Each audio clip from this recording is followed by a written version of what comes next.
All right, guys, this is a KG with Fairfax Realty in Greenbelt, where we have buyers to buy their dream home and sellers to sell their houses. And we do this in the Maryland, DC, and Virginia region from Bowie to Baltimore and to Woodbridge and everywhere in between. We help buyers to buy their dream home and sellers to sell their house for the maximum amount of price. We also help investors invest in real estate to create generational wealth for their family. So listen, guys, if you're looking to buy, move to this area, contact me below and I'll take care of you.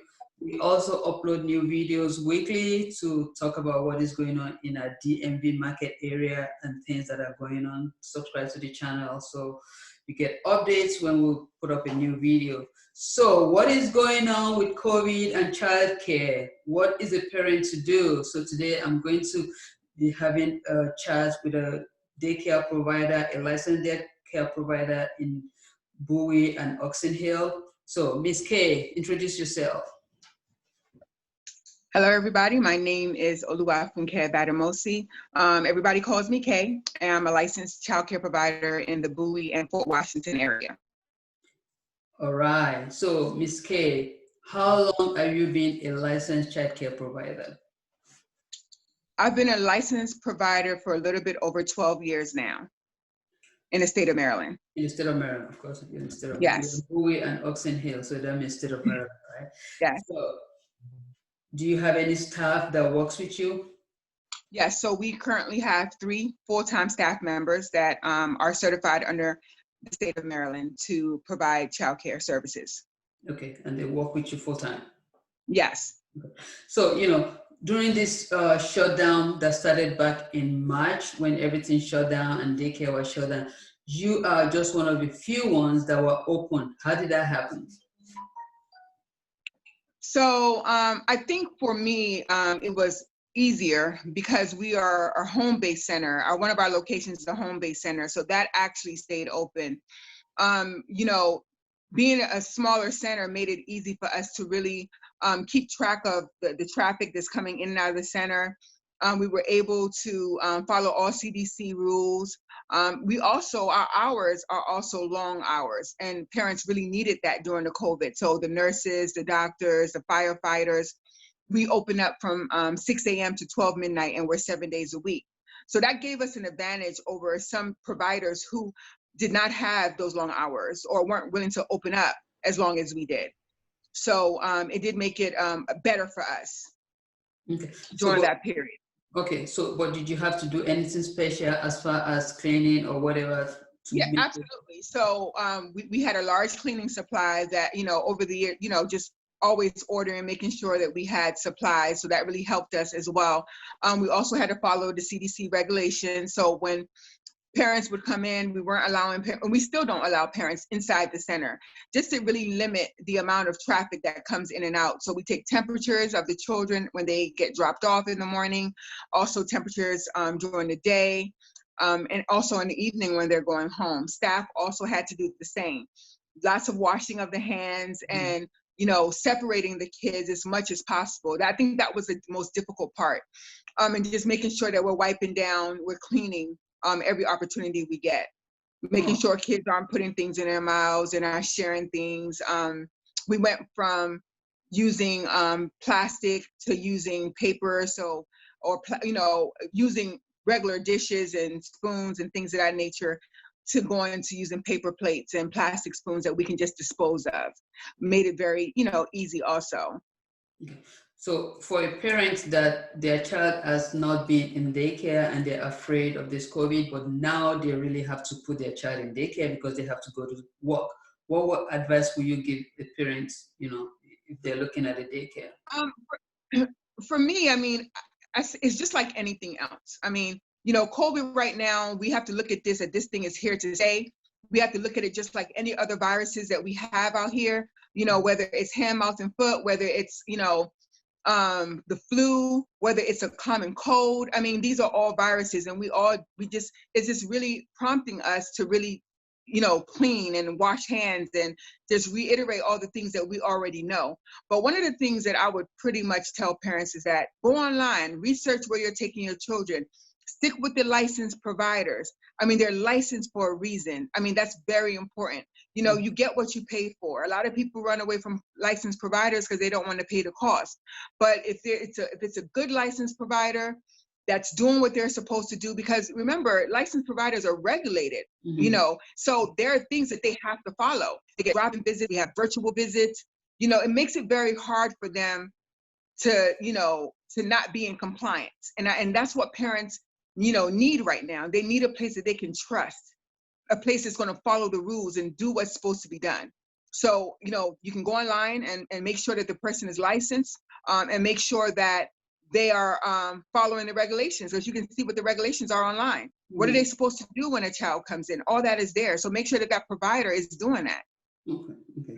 Okay. So that will be a big deal for parents to do that. So what about you? What are you doing right now, to keep children safe when they come into your center? What are you doing that is different before COVID? I mean, everything is different, but I think the biggest part is we're holding parents accountable. We're letting them know. I mean, if a child comes in, they're coughing, or they're sick or they're not feeling well, we're just letting parents know that, hey, take them home, let's take them home, watch them, before they even step into the center. So, we're having those conversations with our parents, and we're letting them, we're helping them to really understand, if you bring a sick child in here, everyone else gets sick, and then we have to shut down. So, we're making sure we're taking those temperatures, we're asking the right questions, we're, watching the children, making sure that if they show any signs of sickness, illnesses, that we're on it immediately. And then we're making sure that parents are following through, taking the child to the doctor, reporting back to us, and making sure that the child is able to return back to daycare, getting the proper documentation from the doctor, making sure that parents are having the proper documentations when the kids are coming into the daycare centers. And really, some of the bigger centers, and this is where they're having the issue. If you have a center that you can take 50 kids, and then you have to cut your numbers back due to COVID, how do you stay, in operation? So, lowering those numbers as much as possible. If you have a classroom that, maybe that classroom takes 10 children, you may want to lower that number to 5 children, spacing things out. Those are some of the things that we had to do. Our playground equipment, there's some playground equipments we're not using. There's some toys we're not using because they pass on germs easily. So we just really had to reevaluate the way that we were doing things and really change things around for the long haul until this thing gets under control. That's a lot. So yeah, what about school age children? Now we have virtual school. Have you been seeing parents that want to come in and have their children with you during the virtual school? Yeah, so we have a lot of parents inquiring about virtual learning. Our center, we're only taking a handful of kids because it is a lot. I mean, when we first started this, we thought it was going to be a breeze, but I mean, sitting down with these children and making sure that they are, following directions, they're getting all their homework done. We're really taking that weight off the parents. We're sitting down with them, making sure their projects are being done, making sure their homeworks are being done. We have so many children right now that we have to make sure that they're signing in. We're making sure that the teachers have our email. They're letting us know if there's work that's missing. We're making sure it's all done. So making life easier for the parents right now. That's what we're doing. And it's a lot of work. And we have a lot of parents who have come in to inquire and say, oh, we'll get back to you. We're just going to try it out. And then we're getting all these phone calls. Well, do you have any space left? Because it's hard. It's hard. Yeah. It's not an easy process. I think the kindergartners are the funniest ones because they're not used to sitting in the classroom setting. They're not used to paying attention, sitting down and paying attention and having homework and having to operate a computer, So I think for them, it's the hardest. And we're enjoying it. We're enjoying it because we actually, as providers, we're getting a taste of what the teachers are going through, right? And then the parents are getting a taste of what the providers and the teachers are going through. That's so right. It's definitely been an experience for us. Okay. But we're enjoying it. We have spots available. If there's anyone out there that needs the help, we have spots available in our Fort Washington area and also at our Bowie area. Okay, so that's actually the next thing I was going to ask you. Do you have opening in Bowie and Fort Washington area? Yeah. Yes, we do. So our Fort Washington location is a larger center. We are located right off of Palmer Road, off of 210. And we're allowed to take 75 children at that location. Right now, due to COVID, we have lowered that number to 40. We have, over 4,000 square feet. So it makes it very easy for the kids to be a part.